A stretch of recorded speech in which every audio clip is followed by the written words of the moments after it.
hari ini main militer ya, tentara ya. Ya, ini pasti seru ya. Betul.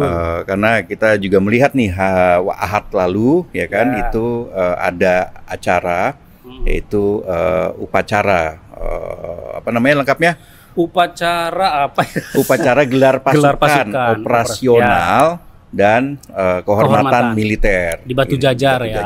Dan ada 27.000 pasukan yang ini jarang-jarang nih mereka kumpul sebanyak itu. Dan info yang gua peroleh dari banyak narasumber, ini memang apa namanya keinginan Prabowo ya mengumpulkan tentara sebanyak itu ya. Oke, nanti kita bedah ya, Wan. Dan untuk itu kita sudah menghadirkan secara online pakar militer, yaitu Made Supriyatma. Apa kabar, Bli Made? Selamat baik, ya. Lagi di mana, Bli? Saya lagi ada di tengah-tengah Papua, di pegunungan Papua Tengah, provinsi Papua Tengah, di ibu kotanya di Nabire, ya. Ya, Bli Made ini adalah visiting fellow pada ICS, Yusof Ishak Institute ya, dan memang sudah cukup lama menggeluti soal militer gitu ya, dan katam betul lah soal kondisi tentara kita. Gitu. Dan ini jangan lupa Pram, kita membahas soal militer, kaitannya dengan edisi khusus Nasution ya. Betul. Ini yang paling utama, karena kan kami majalah Tempo itu mengeluarkan edisi khusus terkait dengan Nasution, dan ini ada kaitannya dengan tentara dengan Dewi Fungsi. Gitu. Ya, ini Erwan adalah Pimpronya ya, dan juga Khairul Anam itu host dari Jelasin Dong, dan yang sebentar lagi akan meninggalkan kita untuk berkarya di tempat lain gitu. Oke. Kita langsung masuk dulu pada Batu Jajar nih. Info lo yang lo dapat tuh apa, Wan? Iya, ini kan sebetulnya keinginan lama Prabowo kan, dia ini ingin membentuk kodam-kodam baru. Sekarang ini kan sebelum penambahan 6 kodam baru ya, ada 14 kodam. Nah, dia tuh ingin sejajar dengan jumlah Polda. Jumlah Polda ada lebih 30 lebih kan. Ya, sesuai dengan provinsi. Nah, Prabowo ingin punya semangat ke arah sana. Makanya dia di Batu Jajar itu menambah 6 kodam baru menjadi 25. Ada yang di mana tuh? Ada yang Riau dan Kepulauan Riau, lalu kemudian Sumatera Barat dengan Bengkulu kalau nggak salah, itu Bengkulu dengan ini dan lain-lain lah. Dan ada Sulawesi juga dan Papua ya kalau tidak salah ya, Beli ya. Papua ada satu. Ya. Ada satu di Papua. Nah ini semangat yang lama dan sebetulnya kalau dari kacamata kami pernah ngobrol dengan Andi Wijayanto. Ini penambahan kodam ini salah satu upaya untuk menyebarkan perwira-perwira yang non-job itu loh. Jadi kan banyak perwira yang non-job akibat penambahan usia kan. Nah dengan adanya penambahan kodam itu, ya salah satu solusinya ya seperti itu, untuk menempatkan perwira-perwira yang non-job sehingga mendapatkan jabatan gitu loh. Itu. Tapi, nah ini kan menarik kan, nambah kodam, tapi dia lupa akan ada konsekuensinya, itu adalah nambah anggaran. Nah, ini dia. Betul. Oke, soal anggaran kita simpan dulu gitu ya. Bli Made, kita melihat ini ada 162 ya kan satuan baru yang diresmikan oleh Presiden Prabowo di Batu Jajar. Sebenarnya perlu nggak sih sampai ada 162 satuan baru ini? Iya, itu juga menjadi pertanyaan saya sebetulnya, karena tidak hanya kodam yang akan ditambah. Kodam ditambah dari 15 sebetulnya yang ada sekarang ini, tambah 22. Nanti akan pada 2029 akhir kekuasaannya Prabowo itu nanti akan menjadi 37 kodam. Ya, jadi ini tahun ini baru tambah 6 aja, itu baru permulaan. Terus kemudian itu juga ada Batalion Teritorial Pembangunan. Tahun ini dibentuk 100. Ya. Luar ada biasa, BTP ya. Kayak nama Ahok aja ini, Basuki Cahayapurnama ya kan. Iya. Oke. Jadi itu 100. Itu sudah terbentuk, kemudian sudah ada penempatan-penempatannya, dan ini batalion yang unik. karena dibentuk untuk membantu program pemerintah, khususnya ketahanan pangan dan kesehatan.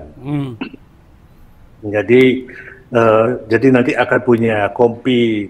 Kalau satu batalion biasanya punya kompi senapan A, B, C, D kalau dia besar gitu ya, dan kompi markas. Kalau yang ini kompi markas, kompi pertanian, kompi perikanan, kompi peternakan, dan kompi kesehatan. Ya, jadi itu yang akan mereka urusi. Ini akan ada di setiap kodim. Ya, jadi satu batalion untuk satu kodim. Dan yang paling penting, jumlah kodim itu nanti akan sesuai dengan jumlah kabupaten kota. Jadi mereka akan bertani, mereka akan ada di setiap kabupaten. Nah, cuman masalahnya kan di kampung saya di Bantul situ, itu kan mau nyari tanah untuk pertaniannya tentara kan ya susah ya. Orang-orangnya sendiri nggak punya tanah gitu ya untuk untuk ditanami gitu ya. Nah itu, tapi kita akan lihat pembengkakan luar besar-besaran dan juga Kopassus ya, dari 3 grup menjadi 6 grup. Kemudian Komando Wilayah Keamanan Laut itu menjadi 14 sekarang ya. Ini perkembangan yang sangat luar biasa ya. Dan tentara kita belum pernah mengalami perkembangan yang sedemikian besar. Itu. Dan tapi lagi-lagi Bli, apakah memang menurut Blimade sendiri diperlukan sampai sebanyak itu? Kalau menurut saya sebenarnya mungkin kita berbeda visi ya antara saya dengan para pembuat kebijakan militer. Kalau kita umpamanya mungkin lebih perlu tentara yang kecil tetapi efektif. Ya, jadi mobile gitu, karena sekarang kan teknologi luar biasa. Betul. Majunya gitu ya. Jadi kita cyber warfare, mereka musuh bisa dengan cepat melumpuhkan kita, terutama kalau yang pertama diincar sekarang kan belum jadi lumpuhkan adalah sistem elektroniknya. Betul. Kalau itu tidak kita kuasai, lalu setelah sebenarnya tidak ada artinya. Ya, negara-negara yang militernya kuat seperti Libya, seperti Irak dan lain sebagainya hancur dalam 2 minggu ketika berhadapan dengan kekuatan besar. Jadi kalau menurut saya, kalau yang diperlukan sekarang itu sebenarnya kekuatan yang kecil yang efektif gitu ya. Terus kemudian yang kalau kita memang mau memperkuat pertahanan, ya kita harus memakmurkan bangsa ini dulu. Ya, karena itu yang sumber utamanya. Kita itu berada pada bottom line dari middle income countries, itu yang paling bawah sebenarnya middle income countries, dan dengan inequality atau ketimpangan sosial yang luar biasa gitu ya. Jadi sebagian besar memang, sebagian kecil sekali orang memang kaya banget gitu. Ini yang mendongkrak kalau dilihat dari angka GDP-nya gitu. Tapi rakyat miskin itu yang benar-benar miskin, karena saya benar-benar ada di wilayah yang saya bisa melihat kemiskinan dengan nyata, gitu. Luar biasa. Ya, luar biasa miskinnya. Artinya prioritas itu memang harusnya lebih pada untuk kebutuhan masyarakat umum dulu ketimbang kemudian memperkuat pertahanan yang sebenarnya juga tidak terlalu diperlukan ya. Tidak terlalu diperlukan. Kecuali ada maksud lain, Bro. Nah, ini dia. Oke. Tadi Erwan kan juga sudah menyebut ya soal efisiensi anggaran gitu ya. Ini kan sebenarnya juga bertentangan ya. Benar. Di awal tahun ini Prabowo gencar-gencaran gitu loh. Begitu gencarnya untuk mengefisienkan anggaran. Kita tahu tuh yang AC-AC dimatiin gitu ya. Terus juga kendaraan untuk bukan kendaraan dinas tapi kendaraan antar jemput. Birokrat itu kemudian dihilangkan gitu ya, atau diperkecil gitu. Nah, tapi di sisi lain ternyata dia memperkuat nih tentara, dan ini juga sepertinya menjadi program prioritas ya Blimade ya. Selain juga ada program makan bergizi gratis dan juga sekolah rakyat, koperasi Desa Merah Putih. Begitu Bli? Yang sebenarnya paling mengkhawatirkan untuk saya adalah penggunaan tentara untuk kepentingan yang non militer. Tentara umpamanya seperti begini, kalau Anda menjadi petani, Anda belajar dari sejak kecil gitu. Sejak kecil menjadi petani. Semua petani kita itu belajar dari sejak kecil, mengikuti tradisi dan lain sebagainya, tahu musim dan lain-lain.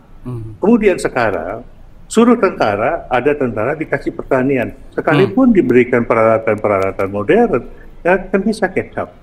Ya, dengan pengetahuan yang sudah ada di nature-nya sangat berbeda. Ya, apakah mereka akan benar-benar memperkuat ketahanan pangan? Saya ragu. Ya, karena itu bukan pekerjaan mereka. Pekerjaan pertama mereka itu adalah bertempur.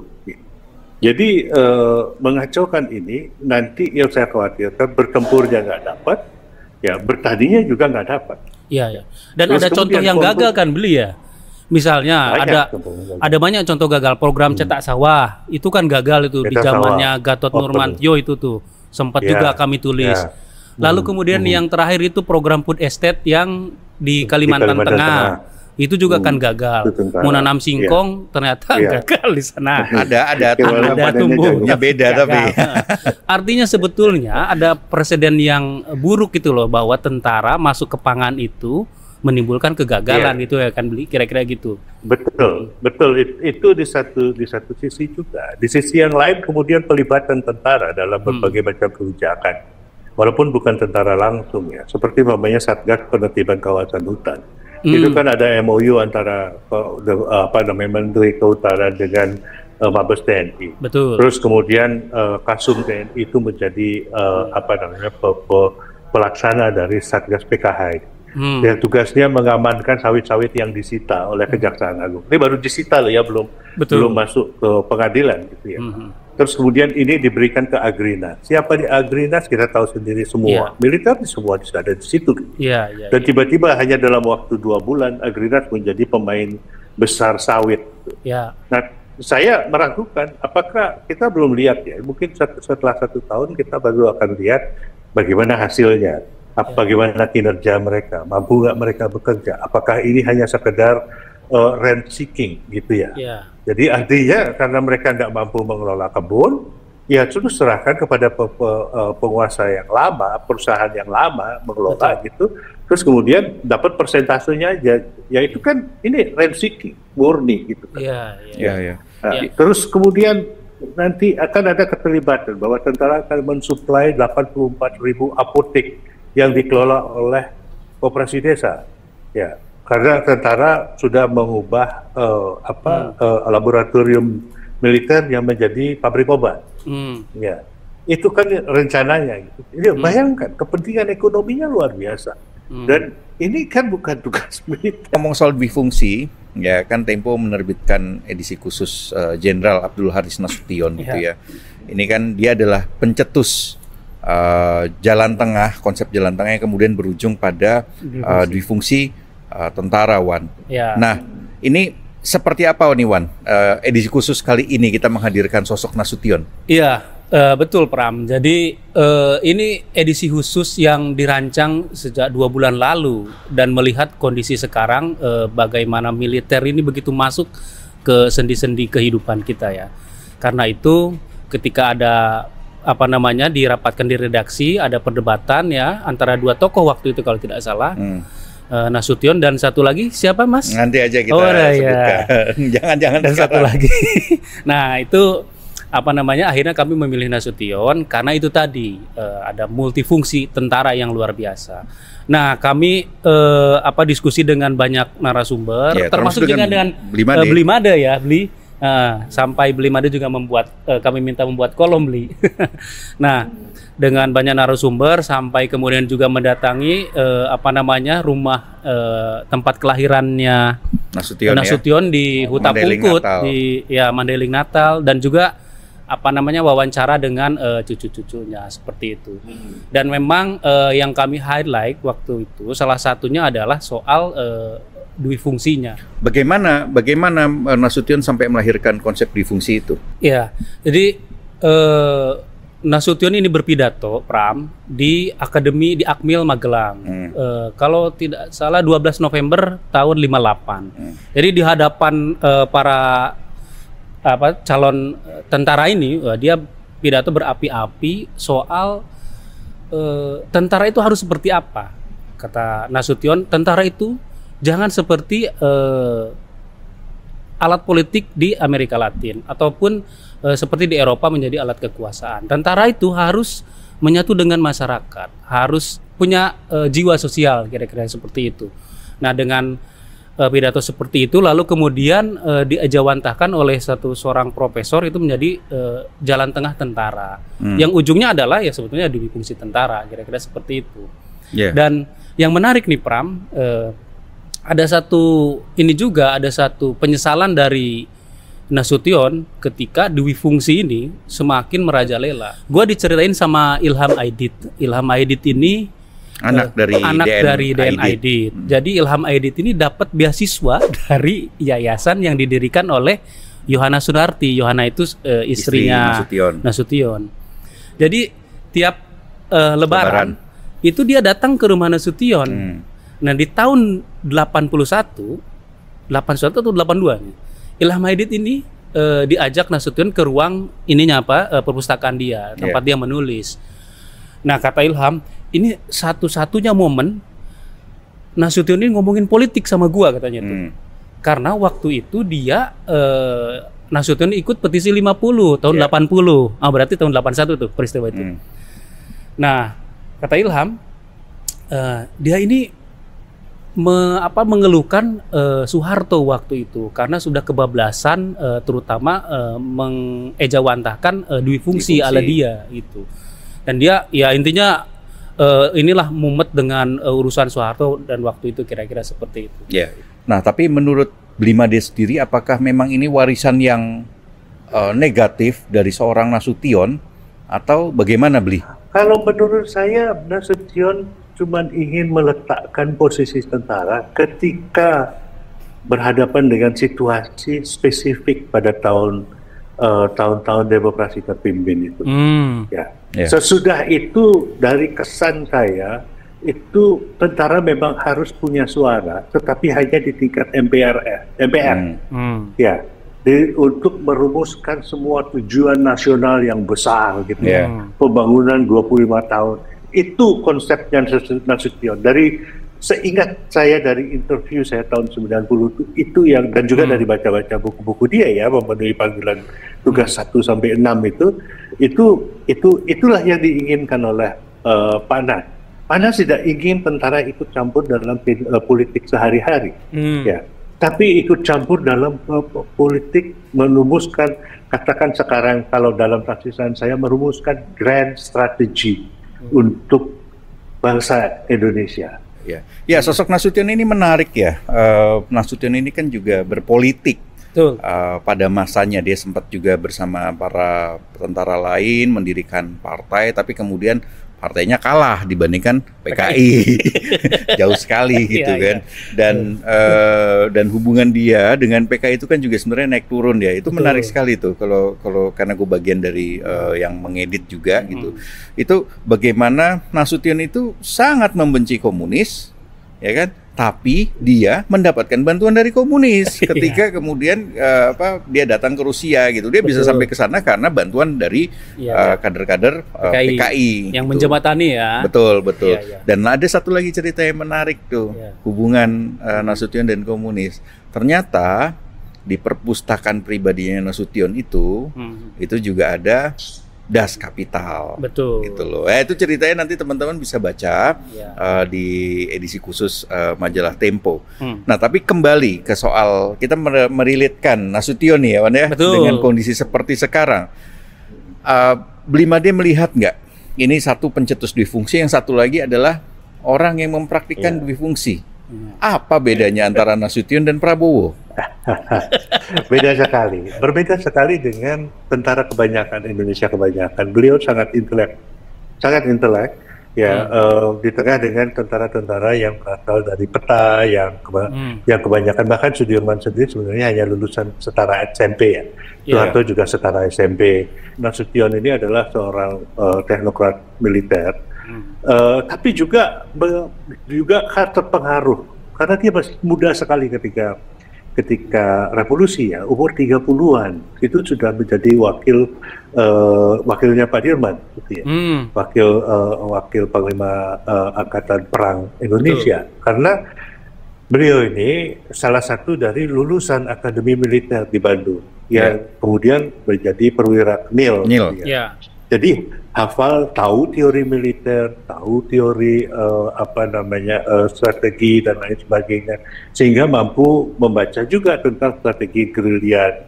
Sehingga bukunya pokok-pokok gerilya itu menjadi sangat terkenal, menjadi salah satu buku acuan. Betul. Banyak buku buku tentang gerilya lainnya, tapi beliau ada satu sumbangan dari Indonesia sebagai case study gitu ya. Pokok-pokok gerilya yang pernah saya baca juga dengan sangat serius dan sekarang dinamakan sebagai perang asimetris. Nah, yang dipersepsikan sebagai jalan tengah, kemudian bereksperimen Pak Nas dengan banyak hal gitu ya, mencoba mendudukkan posisi tentara Indonesia di dalam sistem politik dan sistem sosial Indonesia. Dan kemudian ketika itu ada eksperimen dengan IPKI, ya, beliau tidak ikut langsung. Nah ini tipikal Pak Nas. Itu kalau sudah member politik gitu, itu tuh langsung dari belakang gitu ya. IPKI itu beliau ikut berdirikan. Tapi IPKI itu ya kira-kira kayak ada partai sekarang yang gambar gajah-gajahan itu.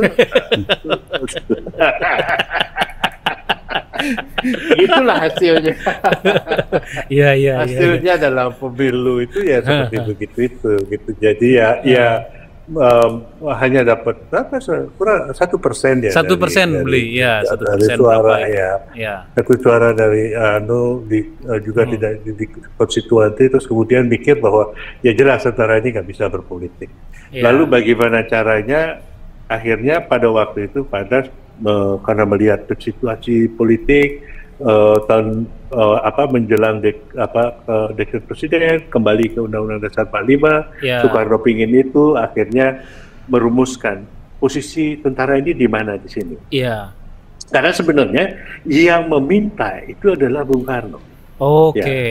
Yang meminta untuk, setahu saya dari banyak buku yang saya pelajari, yang meminta untuk posisi tentara itu kalian itu jadi, karena Bung Karno nggak suka dengan partai politik. Partai politik yang bahkan dengan PNI pun dia nggak merasa nyaman gitu. Jadi terus kemudian ini tentara ini bisa dipakai nih gitu kan ya. Terus adalah kemudian inilah Nasution yang kembali menjadi kasat, terus bagaimana didorong-dorong lah untuk berpolitik gitu, dan keluarlah jalan tengah ini. Jalan tengah ini, tetapi ada perbedaan dengan yang sekarang. Yang sekarang ya. Kalau Pak Prabowo dengan Nasution di fungsinya, bahkan dengan Soeharto juga ya. Dengan Soeharto itu kan, Soeharto sebenarnya memakai tentara untuk kepentingan politiknya. Dan itu dimasuk kemana-mana gitu. Nah sekarang ini agak berbeda sedikit dengan konsep jalan tengahnya Pak Nas, karena Pak Nas itu berdiri di partai tentara. Jadi tentara itu jadi kayak satu partai gitu, punya kehendak yang ini harus dibeginikan. Visi ekonomi kami seperti begini. Nah, yang sekarang ini yang agak berbeda. Kalau Prabowo mau memakai tentara, dia itu seorang pemimpin partai. Dia itu seorang politisi sipil. Ya, tentu yang harus dimajukan pertama adalah partainya, ya kan, orang-orangnya. Nah, terus kemudian posisi tentara di sini di mana? Apakah tentara punya otonomi terhadap Prabowo, atau tentara berada di bawah Prabowo? Ini agak berbeda. Ada perbedaan yang sangat signifikan. Karena walaupun bahwa Prabowo itu adalah panglima tertinggi, ya Jokowi juga panglima tertinggi gitu ya. Mega juga ketika presiden panglima tertinggi gitu, punya hak menggerakkan tentara itu. Dan sekarang ini tentara, kalau menurut saya, mungkin saya sudah mulai dengar bisik-bisik tapi nggak pernah jelas gitu ya. Itu para perwira juga mulai mempertanyakan ya posisi kami sebenarnya sekarang di mana? Apakah posisi kami adalah pembela pelaksana kebijakan pemerintah? Ya, karena kalau itu berhasil, maka yang berhasil kami. Tapi kalau kami gagal, ini akan masuk ke konsep pertahanan, ya kan? Kalau gagal, ini yang menderita rakyat nggak percaya sama kami. Itu untuk tentara Indonesia luar biasa. Ya, luar biasa ininya, luar biasa dilematis. gitu. Ya mungkin kolonel, jenderal gitu tuh bisa dapat keuntungan yang besar. Tapi yang di bawah ini juga kemudian rakyat atau kemudian mereka yang benar-benar masuk tentara kemudian ingin menjadi kesatria, ya ingin mendapatkan kehormatan untuk negeri ini dan genuinely benar-benar rasa cintanya pada negara ingin berkorban itu, ini pertanyaan paling besar. Ya, akankah tentara adalah alatnya Prabowo ataukah tentara otonom dari Prabowo? Itu pertanyaan eksistensial yang harus dijawab oleh setiap perwira sekarang ini. Ya, menarik ya perbincangan kita soal Prabowo, militer, dui fungsi, juga Nasution ya.